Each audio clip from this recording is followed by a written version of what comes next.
Welcome back to the Next Level You podcast, where we help you build the bridge between your now and your next. I am your host, Mayaria Johnson, and I'm here with my amazing mother, co-host, and co-visionary, Dr. Miriam Johnson. Hello, everyone. If you've been walking with us through the alphabet, welcome back. If this is your first time joining us, you are right on time. We have already explored agility, belonging, and confidence.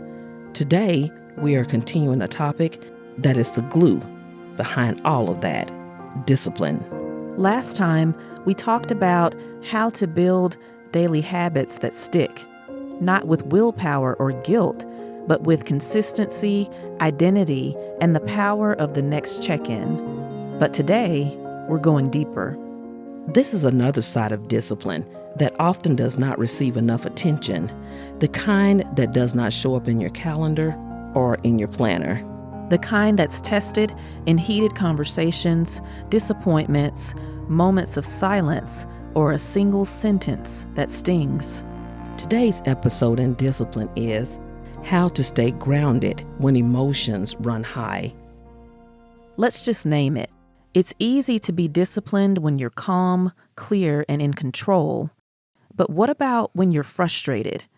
When someone says something that triggers an old wound? When you feel overlooked, disrespected, or dismissed? We have both seen and lived through what can happen when we act out of emotion. You send the text. You cut off the conversation. You speak a truth that wasn't ready to be spoken. Or worse, you weaponize silence. In those moments, discipline is not about a routine.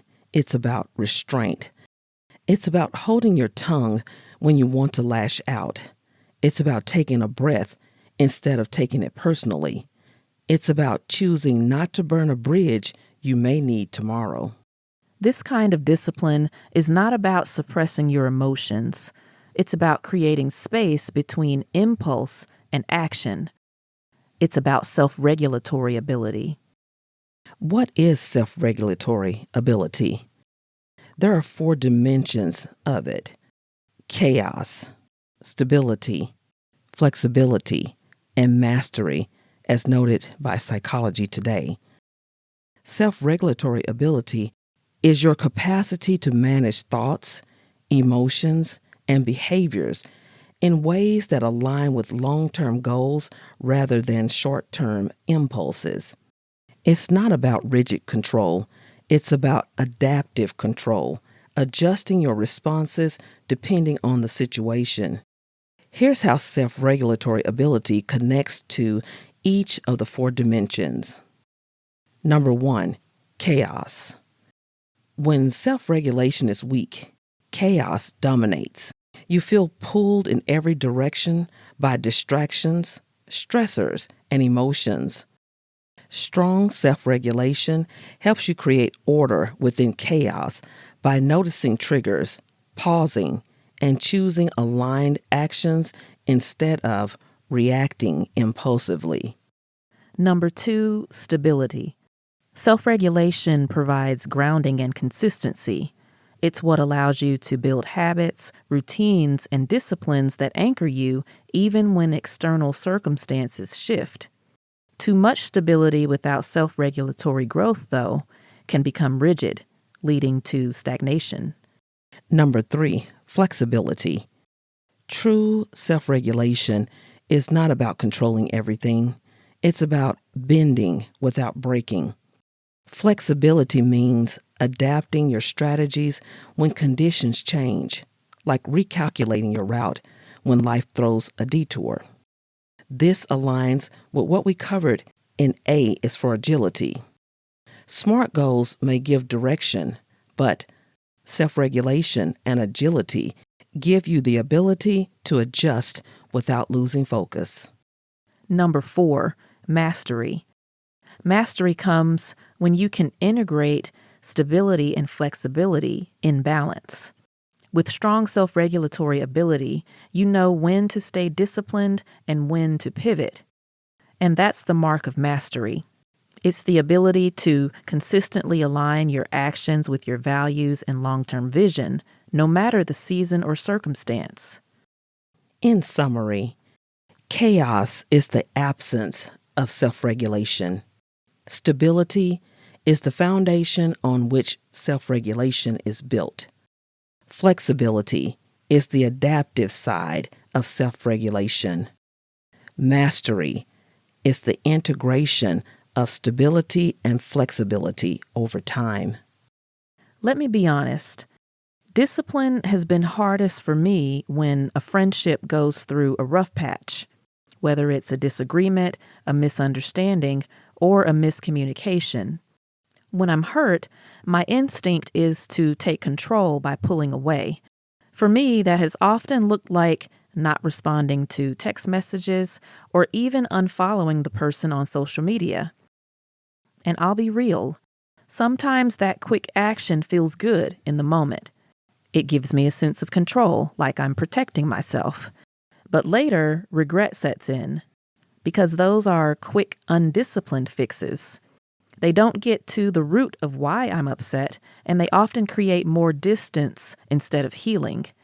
The truth is, some friendships have ended because I reacted too quickly, letting the silence or the unfollow become permanent walls. At the same time, I've seen the opposite happen when I practice discipline. When I paused long enough to reflect instead of react, I gave myself space to ask, why am I really upset? Is this about what they said or how I received it? That pause gave me stability, the grounding I needed before making a decision. From there, I could practice flexibility, choosing to respond with curiosity instead of silence, or giving grace instead of cutting off. And in those moments, I've watched friendships grow stronger.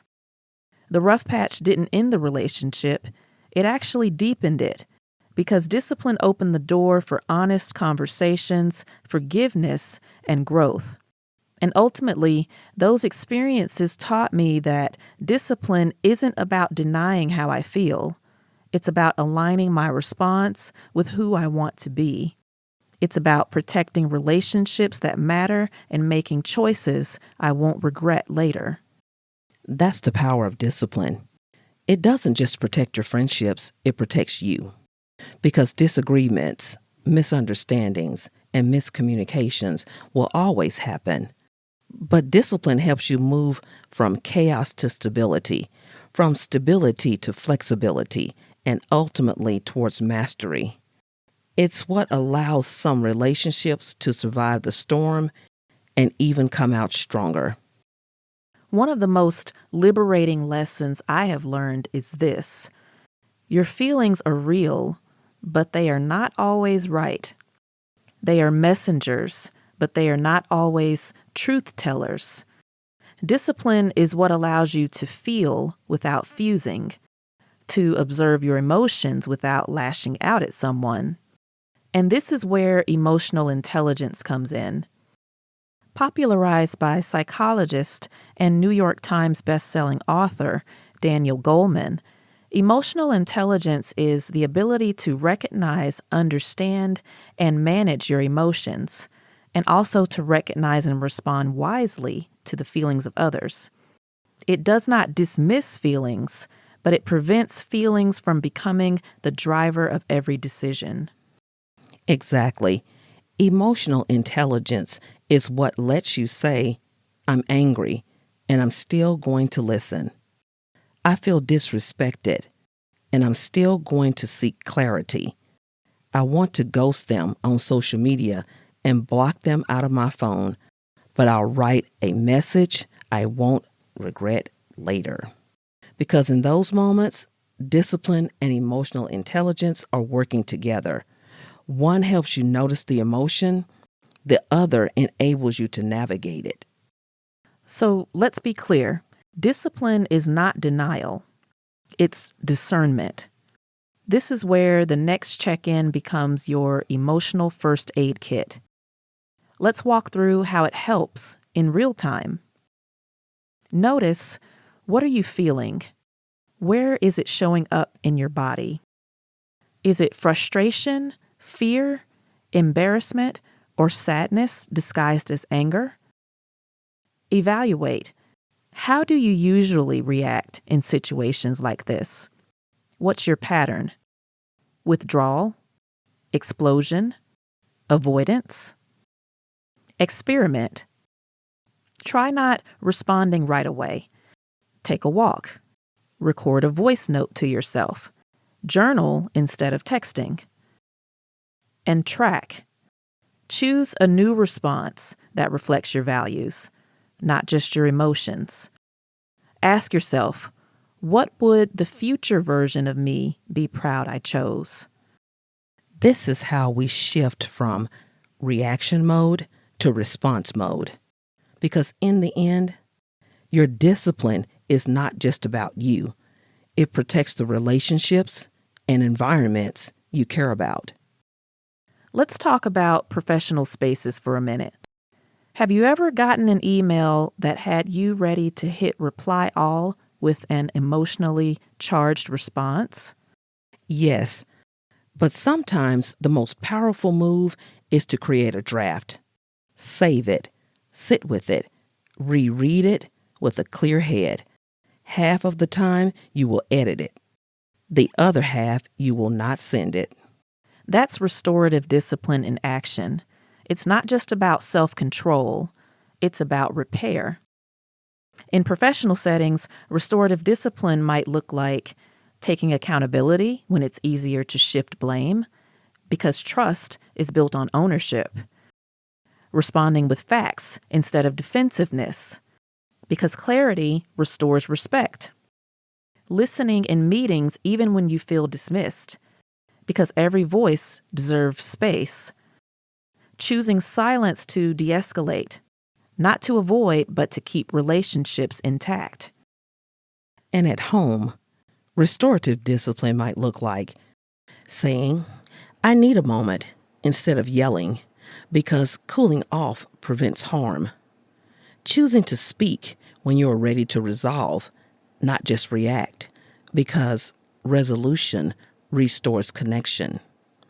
Creating boundaries without building walls, because the goal is protection, not isolation. Here's a quick example. At work, I had a colleague who was doing things that really annoyed me. Instead of addressing it in a constructive way, or being honest that I was dealing with personal challenges that were bleeding into how I treated them, I became distant and cold. The things that annoyed me overshadowed the nice thing they did for me, and instead of appreciating their effort, I dismissed it. Restorative discipline meant circling back. I went back and apologized for my behavior. I acknowledged the kind thing they had done and admitted that I could have responded differently in the moment. That step shifted everything. What could have stayed a strained relationship became an opportunity for more trust, understanding, and a stronger working connection. And the same applies at home. We have had to do this countless times as mother and daughter. Circling back after a disagreement or a sharp word, that is part of why our relationship is so strong. Restorative discipline is not pretending that it didn't happen. It's saying, I'm sorry I hurt you. How can we make things right? And honestly, some of our strongest moments as mother and daughter have come after repairing a rough moment. See, restorative discipline shifts the focus from punishment or reaction to restoration. The question is not who's wrong, but how do we repair this and move forward? Some of us were raised on sharp comebacks because it was considered a survival mechanism and a symbol of standing up for yourself. But what if discipline means you don't have to prove anything in the moment? You can hold your peace and your power. Let people misjudge you if they need to. You do not have to prove your worth. That is next level discipline. We're not saying never address things. We're saying time it wisely. Address it with your highest self, not your hurting self. Let's reflect. When have I reacted in a way I later regretted? What would have a disciplined response looked like? What relationships might have been saved if I had paused instead of pounced? And let's say this: you are allowed to grow. You are allowed to become someone who doesn't react the way you used to. You are allowed to choose peace without losing your voice. Here's your challenge this week. Notice one emotionally triggering situation, past or present. Evaluate your reflex into a response. Experiment with pausing, writing it out, or getting perspective. Track how it changed the outcome, or could have changed it. This is about emotional maturity, not emotional suppression. It's about being strong enough to pause and secure enough to not perform. You've got this. Your next level requires new habits and new responses. We'll see you in the next episode. Until then, stay grounded. Thank you for listening. Be sure to subscribe to the Next Level You podcast on platforms such as YouTube, Apple Podcasts, Spotify, Audible, or Amazon Music. Check our show notes for details.